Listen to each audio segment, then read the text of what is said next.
Bienvenidos a un episodio más de Dinero Infinito. Hoy tenemos el placer de tener a Alonso Lozano con nosotros, un joven que me quedo yo anonadado por la gran facilidad que tiene en entender los negocios de bienes raíces a su temprana edad. Bienvenido, Alonso. Muchas gracias Roberto, gracias por la introducción, gracias por la invitación a ti y a todo tu equipo. Encantado de estar aquí. Alonso, cuéntanos un poco de tu trayectoria por las bienes raíces. Me imagino que como ya estás en redes sociales mucho, ya mucha gente ha oído esto, pero mi público no es tu público, es un público distinto, pero sí. Me gusta tanto oír historias de éxito como la tuya, porque para algunas personas dirán, ¿cómo a tan corta edad puedes tener un gran éxito? Pero acuérdate tú que el tiempo es el activo más importante que cualquier persona puede tener.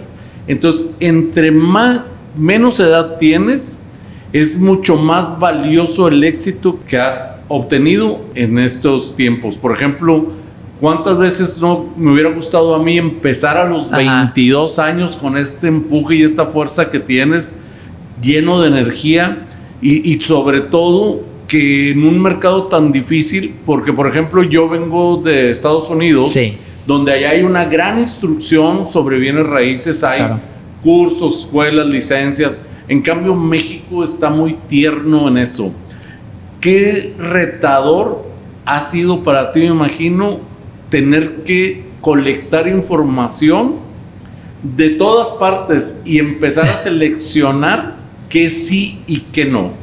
Cuéntanos un poco de tu historia. Exactamente. Bueno, primero que nada, también tú con tanta experiencia que tienes y siempre dispuesto a aprender, yo leyendo tu biografía también y lo que has estado haciendo, pues felicidades. Muchas también por gracias. Lo que has logrado, y también empezaste desde temprana edad. Claro, Así sí. Es. Entonces te comparto un poquito de quién soy yo y qué es lo que ha sido de mí en bienes raíces, los retos que he enfrentado.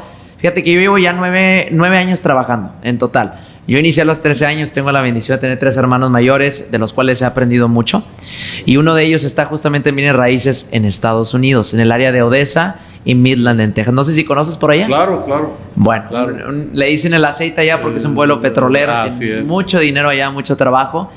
Yo empecé hace 3 años y medio en bienes raíces. Como te platicaba ahorita fuera de cámaras y de micrófonos, empecé con un primo que se trajo una franquicia que se llama Southwestern. Me invitaron a formar parte en esa franquicia y con las habilidades que había adquirido previamente, que tenían que ver con ventas de alto ticket, tenía que ver con copywriting, que es el arte escrito de la venta y del contenido, tanto en redes sociales como en lugares físicos, en panorámicos, etcétera. Todo eso lo fui conjuntando para poder crear mi propia inmobiliaria. Después de un año de estar en Southwestern, estuve aprendiendo todo lo que necesitaba aprender. Me metí a los cursos del AMPI, me certifiqué, aprendí por medio de la franquicia, por medio de gente que me topaba, que conocía. Me gusta conocer a las personas, entonces eso me ayuda mucho también para relacionarme. Y trato de aportar valor, y también pues mucha gente ha tenido la confianza, y agradezco, de aportarme valor, de compartirme sus consejos. Entonces el primer año fue muy retador en el hecho de, como tú dices, adquirir conocimiento de todo el ramo inmobiliario. Yo estaba haciendo rentas, compraventas, todo privadas, así como un asesor inmobiliario común. Tú dices, o te dicen, no, vi un asesor inmobiliario, y dices, es alguien que vende casas. Generalmente una señora que vende casas. Tienes ese, por lo menos aquí en Monterrey, es lo que te imaginas. Pues las mujeres reinan un poquito más en porcentaje, son más en bienes raíces. Tiene su porqué, ¿eh? O sea, platícame ahorita. Mira, por ejemplo, como no hay una instrucción como tal, muchas inmobiliarias, sin decir nombres, cuando empezaron a llegar a México las grandes franquicias, obviamente era también muy retador porque no había una instrucción real. Sí. Entonces, ¿qué empezaron a hacer? Empezaron a tratar de hacer un reclutamiento que luego se ha convertido en un vicio. Por ejemplo, yo les digo, cuando voy a dar una plática en una inmobiliaria, les digo yo que cuidado con decir que eres un asesor. Por ejemplo, todos tienen estos nombres flashy como asesor, broker, pero nadie dice soy vendedor de bienes raíces, lo cual yo siento que está un poco minimizado el ser vendedor. Por ejemplo, mucha gente dice, yo soy asesor. Le digo, bueno, vamos a empezar cuando voy a la inmobiliaria, les empiezo a preguntar sobre cuál es el proceso, por ejemplo, de compraventa. Ajá. Desde el punto cero hasta el final.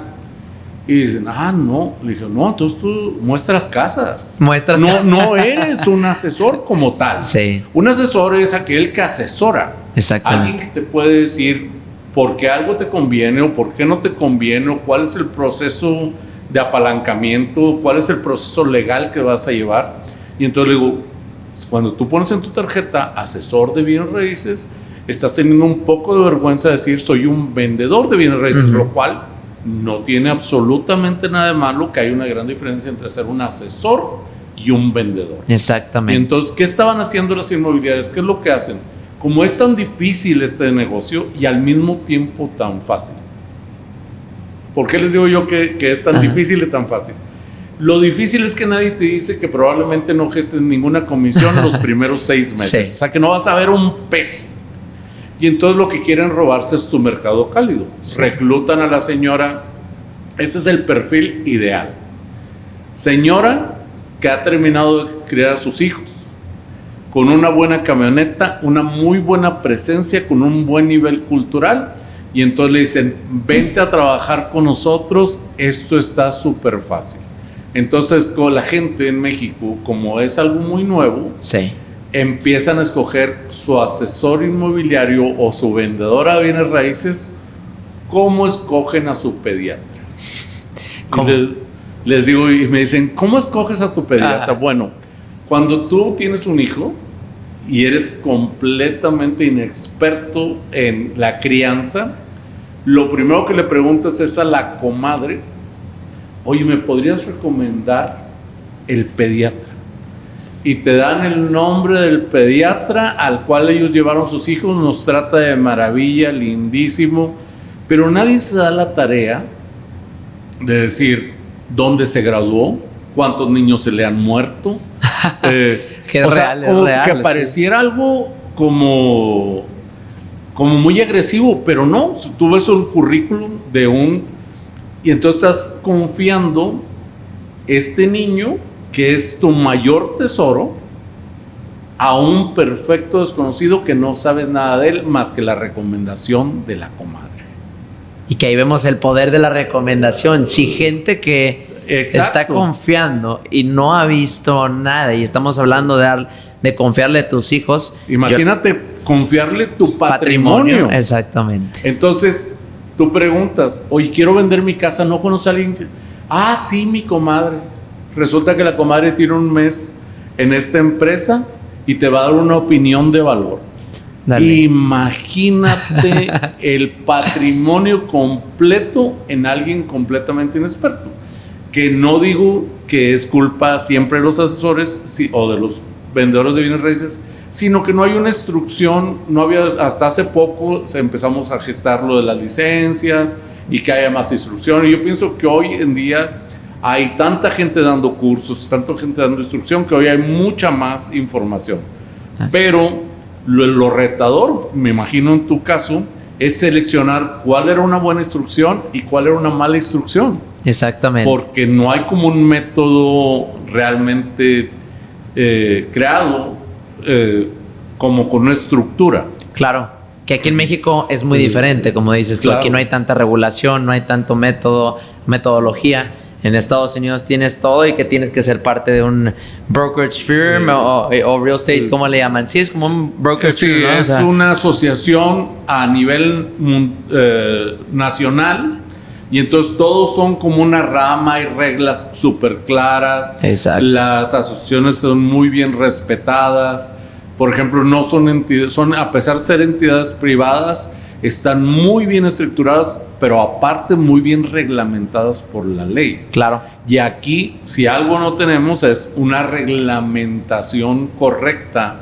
Y entonces, pues cada quien jala agua para su molino, ¿verdad? Entonces es muy fácil caer en errores a la hora de tratar de dar una instrucción. Por ejemplo, yo les digo que, por ejemplo, los asesores no ven las cuestiones legales. Y es algo de lo primero que te tienes que ir instruyendo. Y entonces, cuando no tienes una instrucción correcta, la mitad de las ventas se caen por un tema legal. Sí, güey, incluso ya llegando a notaría o algo que sí, no revisaste bien. ¿Sabes qué? No está grabada la propiedad. De lo básico. Y lo básico, y tú dices, ¿cómo que no checaste como asesor? Exacto. Que te dieran un certificado de libertad de gravámenes o un certificado de gravámenes. Exacto. Cualquier cosa súper sencilla de hacer. Exactamente. No, y volviendo al tema de los retos, más bien no volviendo, complementando con lo que estás diciendo. Fíjate, hay dos tipos de reto. El primero tiene que ver con conocimiento, definitivamente. Sí. El absorber todo el conocimiento y el estar aprendiendo con una nueva franquicia. Porque no es como que yo entré a Bieninmuebles, no entré a Centro 21. Yo entré a una franquicia de una inmobiliaria que es fuerte en Estados Unidos, pero que aquí no sabía nada. Venían a incursionar en el mercado mexicano y no había estructura. El modelo de negocios que tienen allá es muy distinto al de acá. Entonces, primer reto era adaptar. ¿Cómo puedo adaptar el modelo que les ha funcionado allá en un mercado que es completamente distinto? Nos dimos cuenta un año después que en realidad ese modelo no funciona aquí. No iba a funcionar aquí. Y eso fue lo que me hizo salirme de esa franquicia y poner lo que es Great Real Estate. Entonces ese fue el primer reto. Segundo reto. Mis consultores me lo dijeron desde un inicio y lo recuerdo y todavía me lo recuerdan, que es: tu ventaja es que eres joven y tu desventaja es que eres joven. Así es. Las dos. Tienes esa ventaja, esas ganas, esa motivación por salir adelante, genuinamente ayudar a las personas, realmente asesorarlas y no nada más vender algo.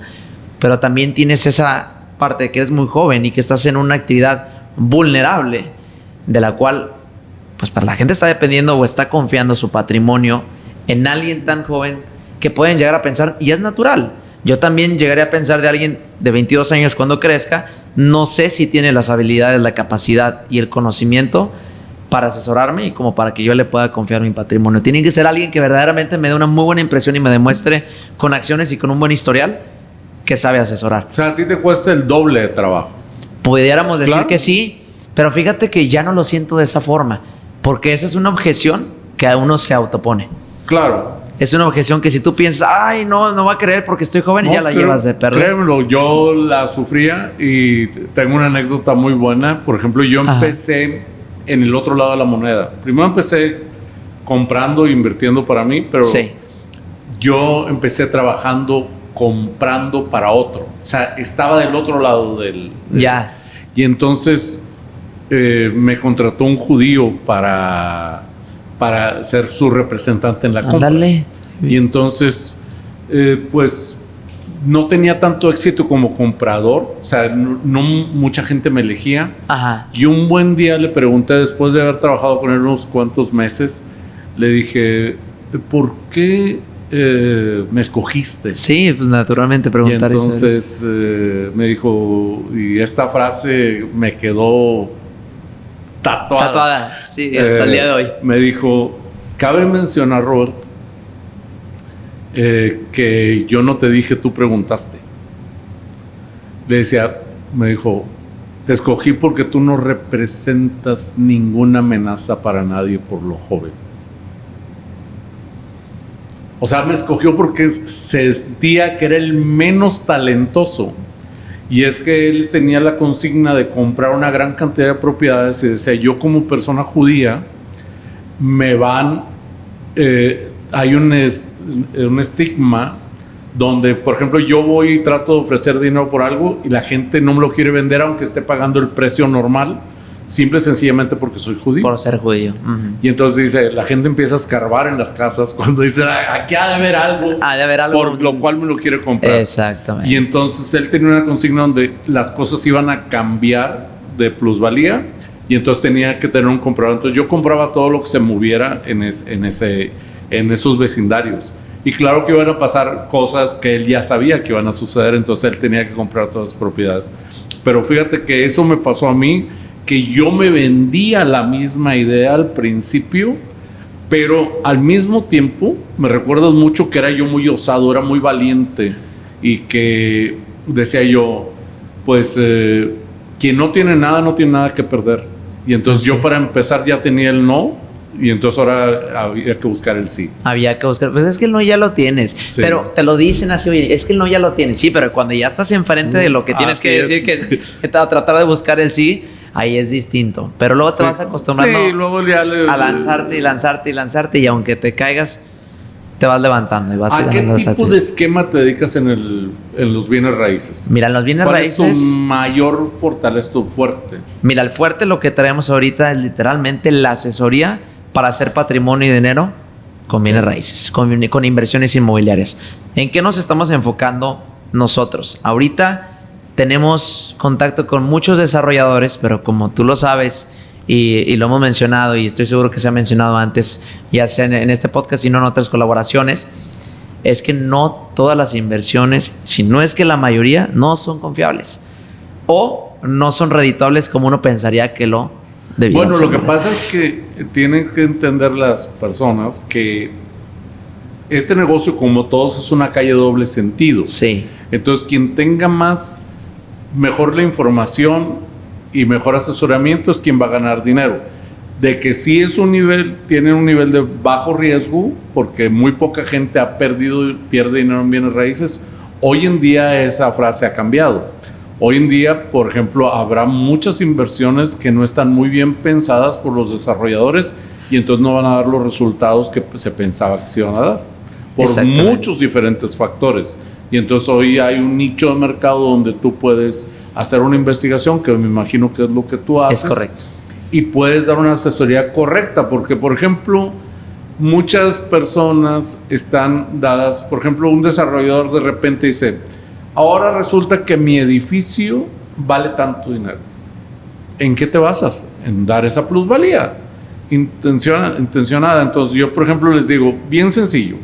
Por ejemplo, yo enseño un ejercicio muy simple para saber si sí o si no. Ajá. Les digo, haz un pequeño estudio de mercado. Por ejemplo, si alguien me quiere vender un departamento de 4 millones de pesos, le digo, revisa cuántos departamentos hay alrededor que estén rentados vamos a decir, con un retorno de inversión del 10%. Del 10%. Y entonces tú dices, no hay. Y a lo mejor habrá algunos anunciados, pero tienen 6 meses en renta. Entonces quiere decir que esa inversión no solamente no da el retorno de inversión, sino que no vale lo que dice que vale. Uh-huh. Porque la inflación, la plusvalía está aumentada.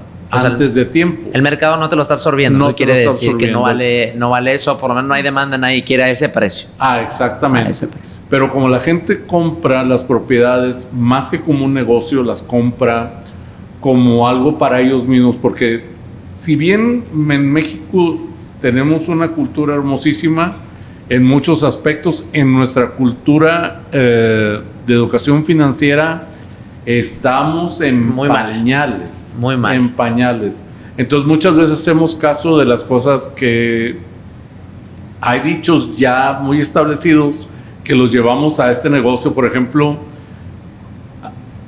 compra algo como si fuera para ti. La pregunta es, ¿por qué vas a comprar algo como si fuera para ti si tú no estás necesitando una propiedad de renta? Exacto. O sea, tienes que buscar alguna necesidad que ya existe en el mercado y que la tengas que suplir. Sí, pensar en el usuario final. O sea, exacto. Si lo quieres rentar, ¿quién te lo va a estar rentando? Si tu intención es, oye, yo me voy a salir en unos añitos porque tengo otros planes, otros objetivos, ¿quién te lo va a estar comprando? Que esa persona lo va a evitar, o a lo mejor se lo quieres vender a otro inversionista. ¿Se lo pudieras vender a otro inversionista? Viendo el tema de la cadena alimenticia, claro. ¿Sí o no? O sea, los rendimientos que tienes tú ahorita con el precio que lo compraste no son los mismos a los que va a tener la siguiente persona. Sí, por ejemplo, yo muchas de las inversiones iniciales que hice hace 15 años. ¿Cuál fue tu primera inversión? Me dices que fue en o sea, hiciste como un tipo... Bueno, allá o aquí. Ambas. Bueno, ambas. El mercado mexicano ha sido muy retador. Okay. Mira, por ejemplo, cuando yo escribí Pez Rémora, ajá. Yo me dedicaba en Estados Unidos a áreas que habían venido a menos. Las ciudades crecen primero en 2 formatos. Sí. Primero crecen hacia afuera y luego cuando han llegado demasiado lejos, empiezan a crecer hacia arriba. Entonces lo que quedó abandonado, y entonces ahí fue cuando yo diseñé Pez Rémora. que cuando digo que he diseñado una técnica, es un formato de negocios. Y entonces, ¿qué hacíamos nosotros en Estados Unidos? Nos juntábamos una gran cantidad de inversionistas que todos teníamos un interés en común. Yo no hacía negocio con ellos, hacía negocio en conjunto. Entonces, hace cuenta, juntábamos 50 personas. ¿Cómo los juntaban, perdón? A base de cursos que tomábamos. Ok. Y entonces hacíamos comunidades de inversión. Entonces, haz de cuenta, te pongo un ejemplo simple para que todos más o menos entiendan cómo funcionaba. Me parece. Por ejemplo, Condominios Constitución. Ajá.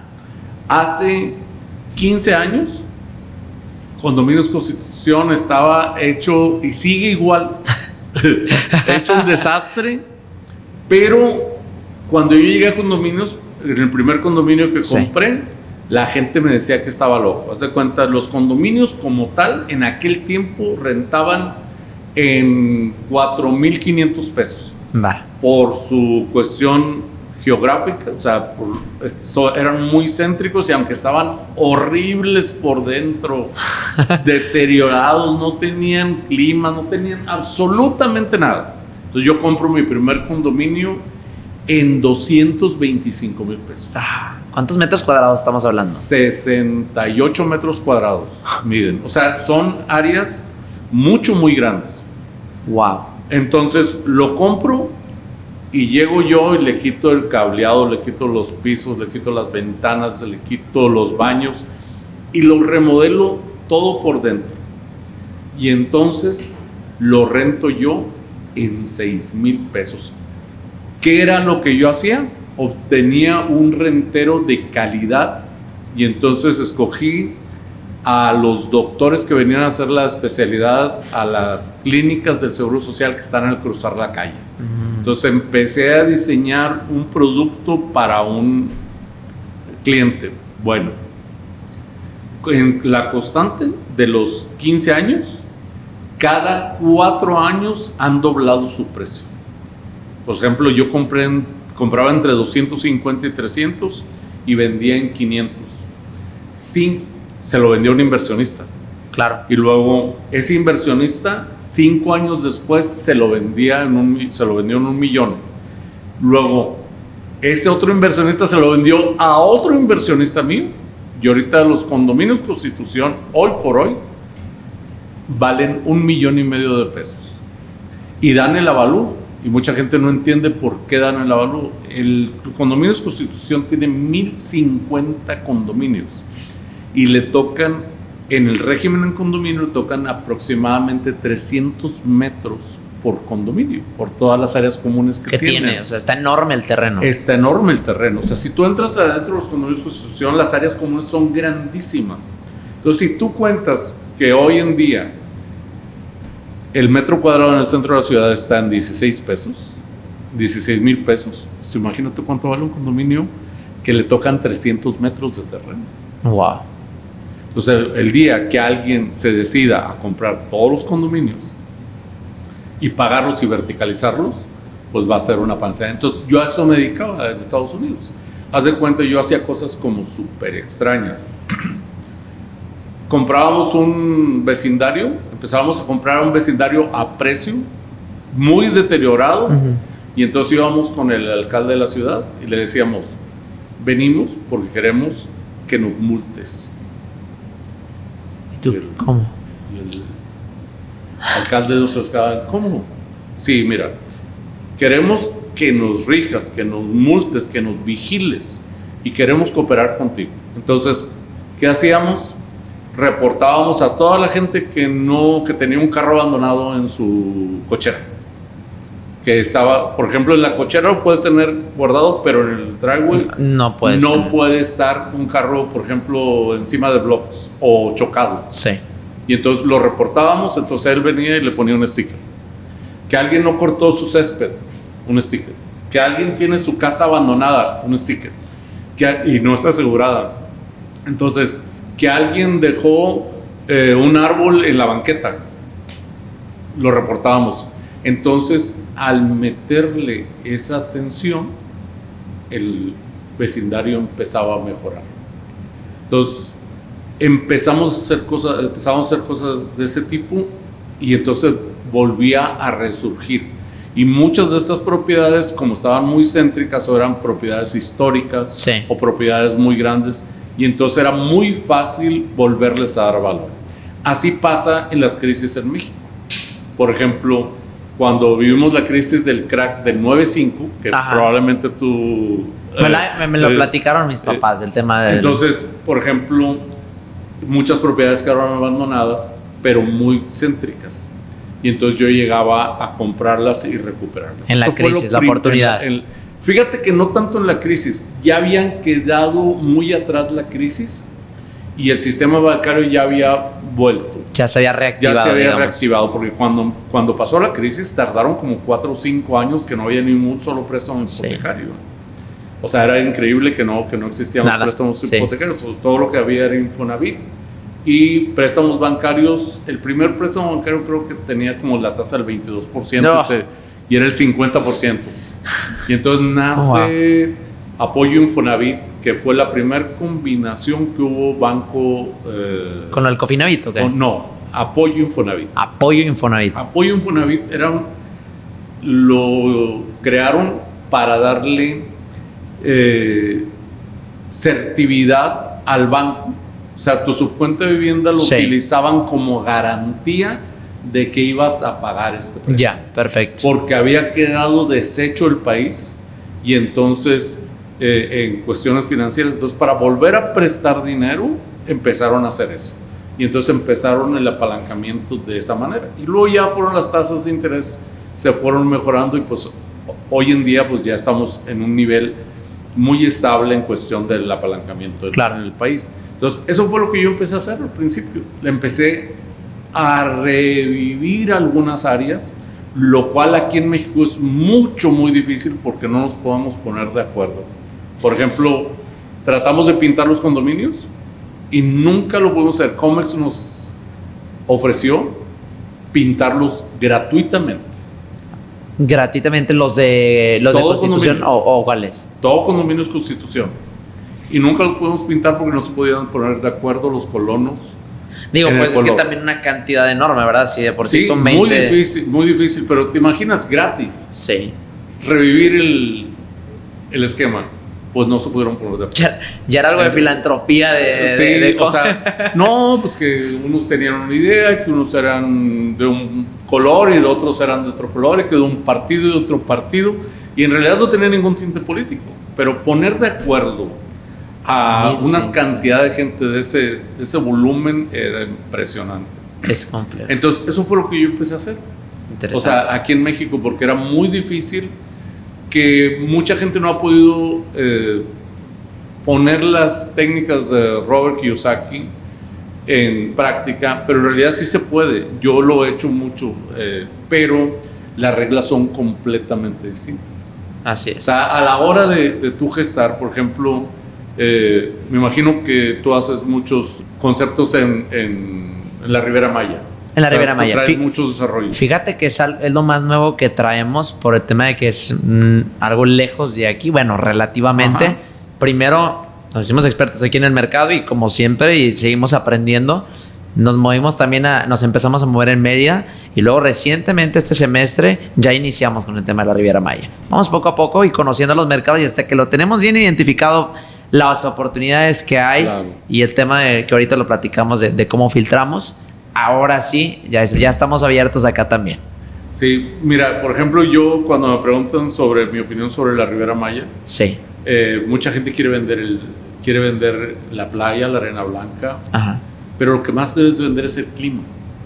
Por ejemplo, Mérida es fabuloso porque siempre es verano. O sea, sí, calientísimo. La temperatura más baja son 28 grados. Yo creo así. Que sí. Entonces, eso, por ejemplo, para algunas personas no tendrá ninguna trascendencia, pero es lo más importante de la Riviera. Tienes toda la razón. Entonces, por ejemplo, ya no importa si estás a la orilla de la playa o no estás a la orilla de la playa. Entonces, importa más el concepto que hagan del desarrollo. ¿Y qué opinas de las comunidades planeadas? Fíjate que... Tanto aquí en Monterrey como allá. Sí, Como, o sea, Nuevo Sur es una comunidad planeada, por ejemplo. ¿Perdón? Nuevo Sur es una comunidad planeada, claro. por ejemplo. Mira, o sea, entonces... muy buenas porque tenemos que aprender a vivir en comunidad. Por ejemplo, las comunidades planeadas son muy interesantes porque nos quita un poco lo que tenemos los regios. Los regios somos muy individualistas. Entonces, por ejemplo, queremos tener nuestro propio asador. Todo así, nuestro. Queremos tener nuestra propia alberca y probablemente nunca lo logremos. Y entonces nos tenemos que desaprender algunas cosas. Por ejemplo, cuando la gente dice, es que cuando compras un departamento compras aire. No, compras una comunidad. Estás uniéndote a una comunidad para hacer una inversión. No es que compres aire, es que una comunidad bien estructurada puede ser mucho más problemática que una propiedad sola. Cuando nosotros hacemos comunidades planeadas, te voy a poner un ejemplo, por ejemplo, los conceptos de carretera nacional. Ajá.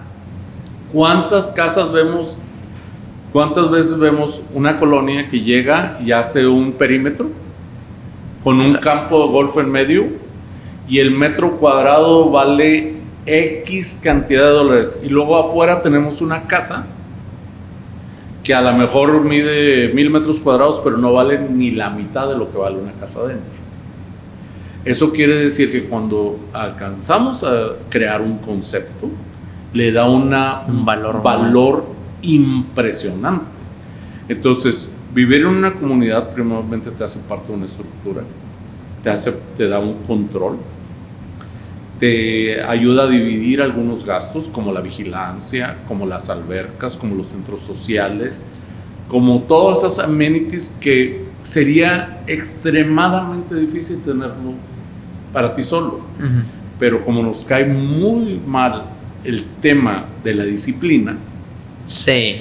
O sea, por ejemplo, yo quiero tener mi salón para fiestas, pero lo quiero tener a mi disposición y no lo quiero reservar. O no quiero, por ejemplo, a mí me da mucha risa cuando veo en estos conceptos privados una pluma para los que sí pagan y una pluma para los que no pagan. Qué increíble. Porque se tienen que bajar, levantar la pluma, pasar el carro y bajar la pluma. Porque no ha pagado las cuotas de mantenimiento. Sí. Eso nos costó mucho trabajo en Nuevo León, ajustarnos. Creo que hoy ya no hay tanto problema. Jasmine, toda la gente del gimnasio, y yo no uso el gimnasio, no voy a pagar para esa amenidad. Exactamente, o sea, porque no la uso. Exacto. Y entonces, pues poco a poco van ajustando. Pero a mí se me hace que es el futuro de esta ciudad. Primeramente la verticalidad. No hay manera de resolver ciertas cosas, al menos que nos disciplinemos. Y una de las por donde empiezan todos los problemas, ya sea de limpieza, transporte, es porque las reglas de construcción no están claras. Y no fueron buenas desde un inicio. La Así planeación de vialidad y el tema de suministro de agua como también. Que siempre estamos esperando primero el problema y luego la solución. Sí. O sea, siempre estamos como atrás en vez de hacerlo hacia adelante. Y es algo muy normal porque, por ejemplo, en Estados Unidos la diferencia es que la infraestructura primero la crea el gobierno y luego crean las colonias. Aquí los que crean las colonias van primero. Crean las calles, los parques, o sea, eso les es transmitido, lo cual se me hace algo como muy injusto. Yo creo que cuando el gobierno empiece a notar esta parte, que el gobierno es, y a mí no me gusta mucho hablar de gobierno porque ya es que te echas a todos encima, sí, claro. Pero, por ejemplo, si lo vemos como una estructura de negocio, si yo voy a hacer un edificio, ¿cuántos prediales? Entonces, ¿a quién le tocaría meter la infraestructura, por ejemplo, de drenaje y de agua? ¿Le tocaría al desarrollador o al gobierno? Debiera meterlo al gobierno, pero lamentablemente no se hace de esa forma. Exacto. ¿Por qué? Porque es un negocio. Exactamente. Porque, haz de cuenta, en vez de tener un predial, voy a tener 120 si hago un complejo de 120 departamentos. Y eso crea, o sea, los ciudadanos que dejan dinero, por ejemplo, Monterrey tiene un gran problema. Entran 4 millones de personas que viven fuera de la ciudad a trabajar. dejan su basura, dejan una derrama económica mínima, comparación de la que podrían dejar si vivieran en ella. Entonces, si nosotros verticalizáramos la ciudad de una manera ordenada, todo ese dinero se quedara aquí y no tuviéramos que traer, no tuviera que venir gente de otros lados. Y entonces, pues es un tema muy escabroso de tocar, sí, pero claro. en realidad es la solución a esta gran expansión demográfica que tenemos. Claro. No, y viene un gran dilema con eso que mencionas, porque ahí te vas a, ok, tratas de traer a las personas, pero si no está la vialidad lista, dices, ¿qué haces? Oye, pero es que no está lista también porque falta la derrama económica para poder concentrar todo aquí, porque también tenemos proyectos afuera de la ciudad y problemas como el agua que se está tratando de resolver. Entonces se vuelve un dilema que ya es un cuento de nunca acabar, ¿no? Sí, o sea, haz de cuenta, es como la carrera de la rata. Creo un problema y tengo otro problema. Yo creo que cuando lo vamos a poder solucionar es cuando podamos trabajar en conjunto, desarrolladores y gobierno, y que veamos que todo es un negocio. Gobierno es un negocio. Claro.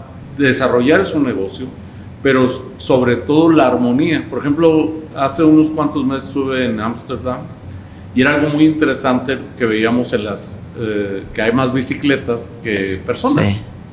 Y entonces nos dábamos cuenta que la bicicleta tiene más derechos que el peatón. Ah, mira, qué interesante. Fue muy interesante ver eso. O sea, tú no te puedes atravesar en la ciclovía porque tienes el derecho a atropellarte. Inclusive son medio rudos, o sea, te echan la bicicleta. Sí, en vez del carro, la bicicleta. En vez de decir, y tú dices, ¿por qué me quiere atropellar? Porque no te debes de meter. Y entonces su vialidad es espectacular en ese aspecto, porque esa es una solución muy buena que le dieron a la ciudad, porque tenían un trafical impresionante en los años 80, creo. Y entonces cuando empezaron este programa, entonces creo que no me acuerdo si fue en Ámsterdam, que tienen el doble de bicicletas que habitantes. Y entonces yo me preguntaba, ¿para qué una bicicleta? 2 bicicletas por habitante.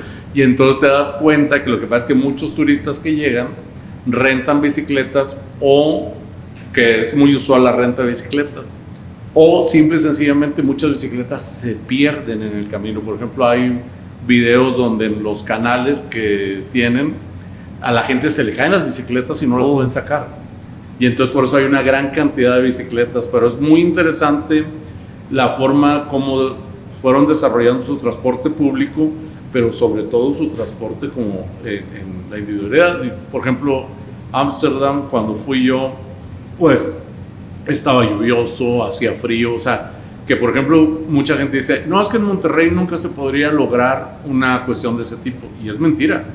Porque, por ejemplo, hoy tenemos las bicicletas eléctricas, que en Ámsterdam tiene una bicicleta eléctrica que es autónoma por como 60 kilómetros. Entonces, por ejemplo, en Monterrey sería una muy buena solución para viajar. Pero necesitamos entender que, por ¿Pero ejemplo, qué onda? O sea, ¿no la tienes que pedalear ni nada? ¿O qué onda? No. Así como un scooter, pero sí, bicicleta. haz de cuenta, pero en bicicleta. Ah, y mira. luego, o puedes hacer que el troque Genera energía. genere energía. Ajá. Y sea más livianito.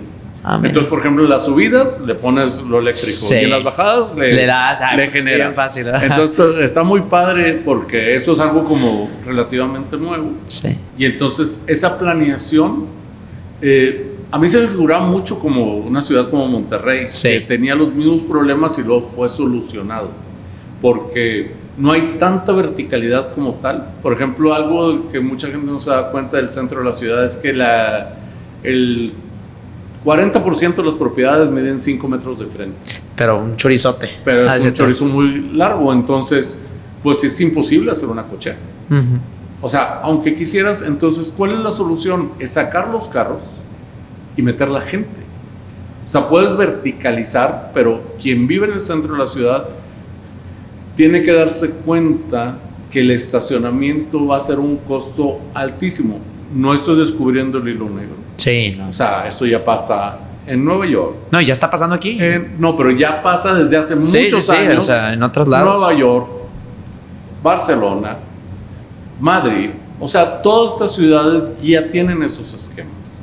Entonces, eso es muy interesante de ver cómo solucionar este formato que tenemos, donde el problema no es la clase alta, sino la clase baja o intermedia, que es la mayor población, o la vivienda entre los 600 al 1,5 millones.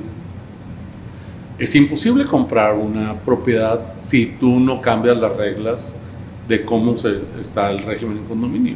Por ejemplo, imagínate un departamento de 25 metros cuadrados que le exiges que tenga un estacionamiento de 15 metros, pues el valor de la tierra pues lo saca del cuadro. Exactamente. Pero pasemos sobre ti. ¿Cuáles son, por ejemplo, qué es lo que tú primero ves en un desarrollo? O sea, ¿qué es lo que filtras? Ok, ¿qué filtramos? Vamos a la parte de confiabilidad. Primero que nada, tenemos un desarrollo. Antes los desarrollos salían a preventa ya con permisos. Okay. ¿Estás de acuerdo? Uh-huh. Ya no. Exacto. Salen con que estamos tramitando y si acaso tenemos una factibilidad, pero falta todavía tramitar la licencia de demolición, la licencia de construcción y ya después cuando tengo todo, viene el crédito puente. Okay. Entonces, primero lo que revisamos, hay una nueva preventa. Perfecto, muy bien. ¿Cómo estamos como desarrollador? Primero, ¿quiénes son? ¿Quiénes están detrás? Los que están detrás, ¿qué han hecho en el pasado? Y si han hecho un producto inmobiliario, es un producto inmobiliario similar a lo que estamos viendo, porque la gente a veces compara manzanas con peras. Compara manzanas con peras. Okay. ¿Qué quiere decir esto? Es que el desarrollador es muy bueno porque hizo una plaza comercial y te está vendiendo un departamento en preventa. Es un producto totalmente distinto. ¿Correcto? Entonces no podemos comparar peras con manzanas, manzanas con manzanas y peras con peras. Y aún así entre manzanas es difícil si comparas manzana verde con manzana roja.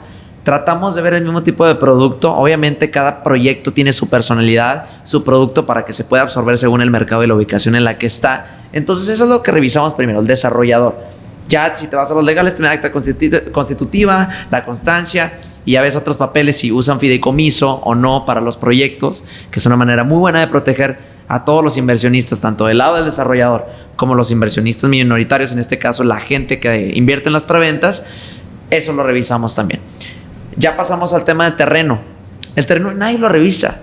Y muy difícil aquí en Monterrey que te suelten los papeles. Si acaso te lo muestran en showroom cuando tú pides una cita especial como asesor externa a la cita del cliente, donde tú vas y le dices, oye, yo sí quiero conocer ahorita el terreno a nombre de quién está. ¿Ya es propiedad privada de ustedes? ¿Sí o no? ¿Alguien te la está aportando? ¿Quién es esa persona? No, es que no te podemos compartir. Oye, nada más yo para saber quién está detrás. Uh-huh. Si no, como yo le transmito, si tú quieres que yo te haga el trabajo más fácil y que los clientes lleguen y no te estén atosigando de preguntas, porque sabes que me sucede con redes sociales. Claro. La gente se educa con las redes sociales, con los videos que tengo, y hay veces que le sacan preguntas difíciles a los asesores internos y no saben cómo responder. Y luego me voltean y me dicen, es que eso lo aprendí de un video tuyo. Y yo me quedo con qué cara al asesor. ¿Cómo lo sorteo, verdad? Exactamente. Entonces me juega en ese sentido, no en contra, sino pues qué padre que mis tiene clientes muchas tengan variantes. Por ejemplo, una preventa, muchas veces, a pesar de no tener muy claro quién aportó el terreno, uh-huh, puede ser que todo esté completamente legal, nada más no quieren compartirlo por temas de seguridad. Ajá. Entonces, por ejemplo, a mí me preguntan, ¿qué tan viable es pedir estos permisos y la factibilidad? Bueno, la preventa como tal trae ciertas ventajas, pero también cierto riesgo. Exactamente. O sea, nada puede garantizar que un proyecto va a llegar de A a Z en tiempo real y qué tan protegido estás. Sí. Entonces, por ejemplo, yo veo muchos de esos problemas. Por ejemplo, ahora con la pandemia, vimos que todos tenían 2 y 3 años de retraso. Ajá, sí. Los inversionistas estaban completamente descobijados en el asunto. Cuando decían, ¿qué hago para defenderme? Le decía, un momento. Una preventa es como ser socio. Y en las sociedades, a veces hay que aguantar un poco. Entonces, en esta etapa, es muy difícil cambiar de caballo. Es correcto. Entonces, debes de aguantar.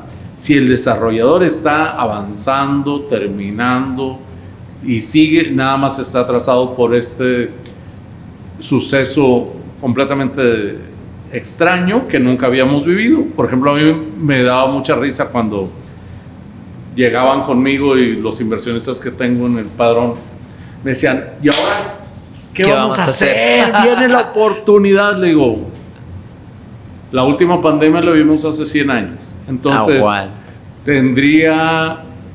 sería muy responsable de mi parte asesorarte sobre algo que no sé cómo va a suceder o a trascender.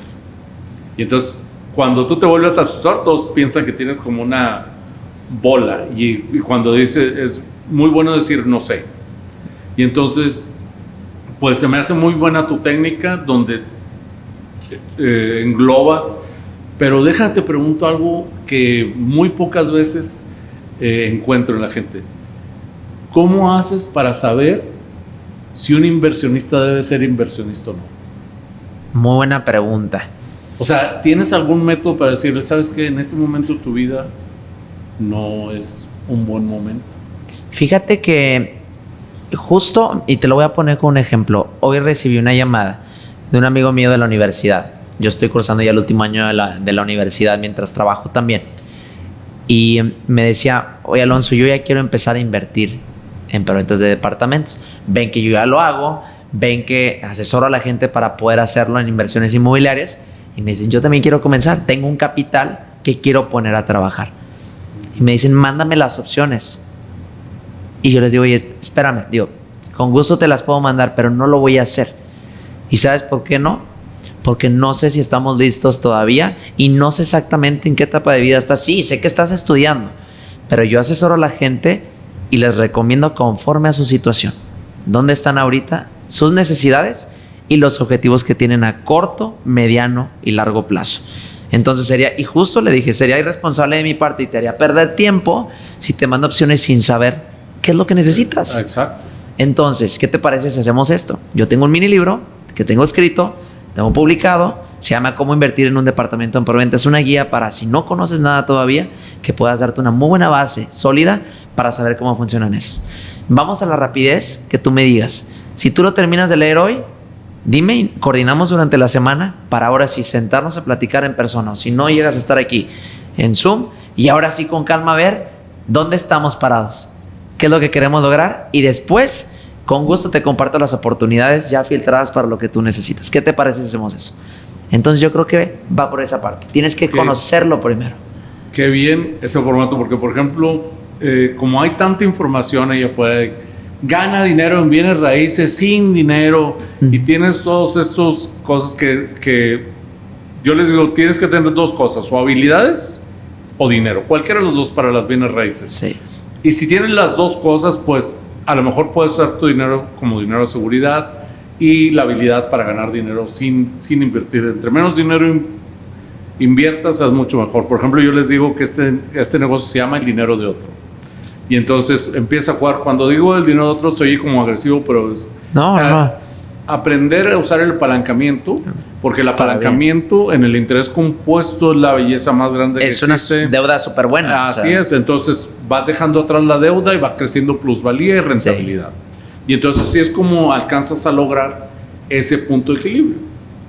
Entonces yo encuentro con que muchos asesores de bienes raíces no están metidos en la cuestión de la educación financiera. Y es algo que es esencial en este negocio. Pero te voy a preguntar algo que a mí me afectó muchísimo cuando empecé en este negocio. ¿Cómo un joven que empieza, que me imagino que has picado piedra, hecho tu propio dinero, y me imagino como este negocio es un negocio millonario, pues que has de colectar, ¿cómo has dominado el tema del control del dinero a tu edad? Por ejemplo, me imagino que al empezar a recibir un ingreso que regularmente los muchachos de tu edad no, pues ¿cómo le hiciste para no volverte loquito? Porque yo, por ejemplo, les digo que al principio pues fue muy difícil para mí porque me llegó así como de lluvia. Sí. Y entonces controlar, sí, empecé a pegar a El Salvador y a muchas otras cosas. ¿Cómo has tú sorteado eso? ¿No te causa estrés Fíjate que sí, porque es algo que estamos en continuo aprendizaje para domar, ¿no? O dominar. Claro, sí. Dios te da lo que puedes soportar y los retos que sabe que no te van a distraer. No te da en muchas ocasiones yo siento que no te da el éxito de trancazo porque sabe que te vas a volver loco. Okay. Entonces, ¿cómo lo he hecho yo? Yo la he cajeteado muchas veces con ese tema. Pero para bien. ¿Por qué? Me aboracé invirtiendo yo también. Okay. Y eso es lo que le platico a mis clientes. Bueno, entraste en la voracidad correcta. En la voracidad correcta. Pero es parte de lo que vas aprendiendo también. Y se los cuento con toda confianza. En lo que hice yo, vi oportunidades, son buenas oportunidades, las analicé bien, las consulté con mis mentores también de bienes raíces. Y dije, vámonos para adelante. Pero no era el timing correcto, no de la inversión. Para mí no era el timing correcto. ¿Por qué?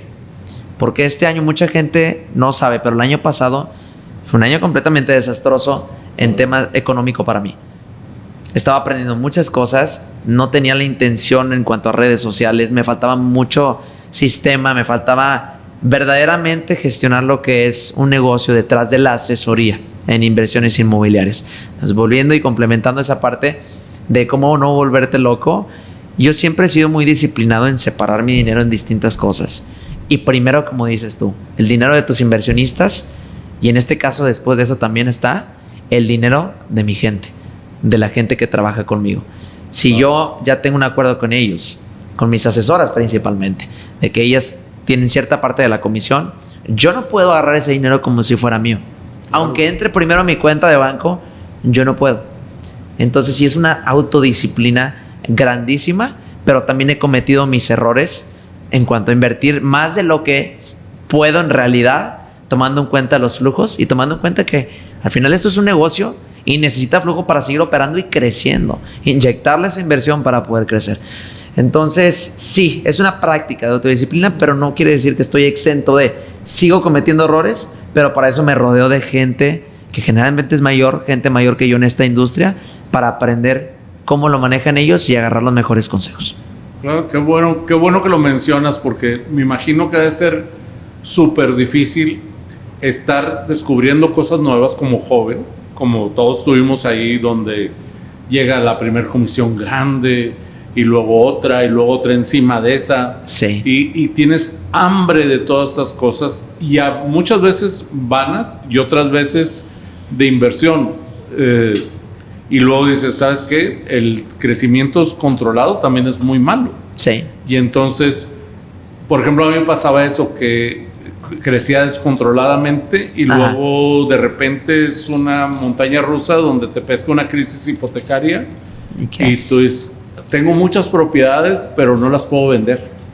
Y entonces el ciclo te empieza a comer y empiezas a pensar que pues cometiste errores, pero son errores de mercado, errores de circunstancia, no tanto de que cometiste un error propio. Sí. Entonces, muchas veces tenemos que alcanzar a medir que la economía es una economía cíclica, que tienes que poner mucha atención en que no hay cosas nuevas inventadas, sino cosas repetitivas. Por ejemplo, la economía así es como una montaña rusa. Siempre que está arriba va a bajar, tal vez a un nivel intermedio o tal vez hasta el piso.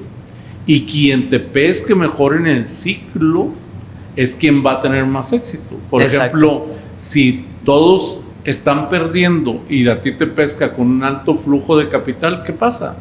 Aprovechas todas las oportunidades. Y si tú estás arriba desarrollando y la economía está muy bien, es tiempo de venderle a todos los que tienen dinero también, porque es una gran mayoría.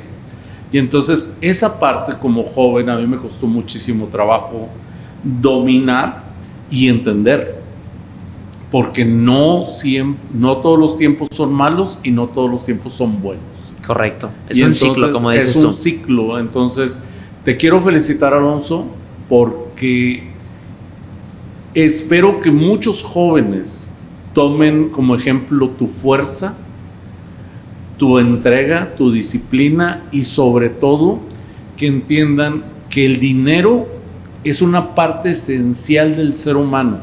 Por ejemplo, en México nos cuesta mucho trabajo entender las cuestiones del dinero y hermanarnos con él, porque siempre lo hemos ligado a que si eres demasiado ambicioso eres malo, si eres demasiado echado para adelante eres malo, si trabajas demasiado eres malo, si tienes las expectativas muy grandes. Yo creo que vas a ser un gran desarrollador y un ícono en este negocio. Muchas gracias. Porque hasta ahorita me he topado con muy pocos jóvenes que tienen este empuje y esta fuerza, y sobre todo, toma en cuenta esto, la valentía que tienes y la interés es importantísimo, nunca la pierdas. Te felicito por ser tan echado para adelante y que muchos jóvenes tomen tu ejemplo de que nunca es demasiado temprano para empezar. Muchas gracias, Roberto. No, pues gracias a Dios y gracias a ustedes también, y la idea es siempre seguir sumando, seguir impactando, y es por eso estamos compartiendo en redes lo más que podamos, para que más jóvenes se animen, porque este negocio es un negocio muy bueno, muy noble, pero hay que saber entrar en él. Nada más para terminar. No sabes cuántas veces he oído que la nueva generación no tiene una casa o no tiene un bien inmueble porque las condiciones ya no están como hace 70 años. ¿Tú qué crees de eso? Yo creo que la gente lo único que le falta es decidirse. Decidirse, porque te veo a ti con inversiones a los 22 años, todavía no terminas la escuela. En cambio, queremos que las cosas se lleguen solas. Y entonces, ¿qué consejo le podrías dar tú a los jóvenes sobre esa esperanza de que no va a haber esperanza de ser dueño de una casa? De ser dueño. Fíjate, muy buena pregunta. ¿Y qué les digo yo? Y lo comparto también en mis redes. Si es una decisión, pero una decisión a conocer primero, a educarse primero. Una decisión a disciplinarse, para conocer lo que es este mercado, cómo le pueden hacer, porque rutas hay muchas y hay tanta gente que estamos apoyando genuinamente para poder apoyarlos a ellos, a que en realidad puedan tener esa propiedad. No se necesitan millones de pesos para empezar, se necesita menos capital. Y de muchas formas, puede ser invirtiendo con Roberto, por ejemplo, con las unidades que tiene, ya sea en tema de oye, si empiezo con una renta y empiecen con algo pequeño, y ya es algo en donde tú te estás pagando tu renta, es un sentido de pertenencia, claro, quieras que no, y de esfuerzo. Estás intercambiando tu esfuerzo por poder vivir en alguna parte. Si no, está el tema de las preventas. Asesórense muy bien para poder empezar. Si no tienen la bendición de que sus papás los apoyen, ustedes mismos también pueden generar su propio capital. Oportunidades hay. Siempre van a haber oportunidades, pero son pocos los que se atreven y deciden moverse para adelante. Pero si tú eres una de esas personas, que estás, seguramente lo eres porque estás escuchando este podcast, aquí nos tienes a nosotros para apoyarte. Y estoy seguro que hay muchas más personas también que están influyendo, y espero poder seguir influyendo yo también de forma positiva en la sociedad. Pues muchas gracias, Alonso, por haber estado con nosotros. Esperamos terminar con este capítulo de Dinero Infinito. Y Alonso, compártenos tus redes sociales y dónde te podemos encontrar en caso de que algún joven o algún adulto esté confiado en tomar tus asesorías e invertir contigo. Claro, con todo gusto, te agradezco. Sí, en redes sociales me pueden encontrar como Alonso Lozano G. Alonso con S, Lozano con Z, G, todo pegado junto, en Instagram, Facebook, en TikTok, en YouTube también ya tenemos canal, Alonso Lozano. Y pues también si quieren ahí en la página pueden revisar en la página de la inmobiliaria great-realestate.com, o sea gr8-realestate.com. Ahí pueden ver más información sobre nuestra asesoría.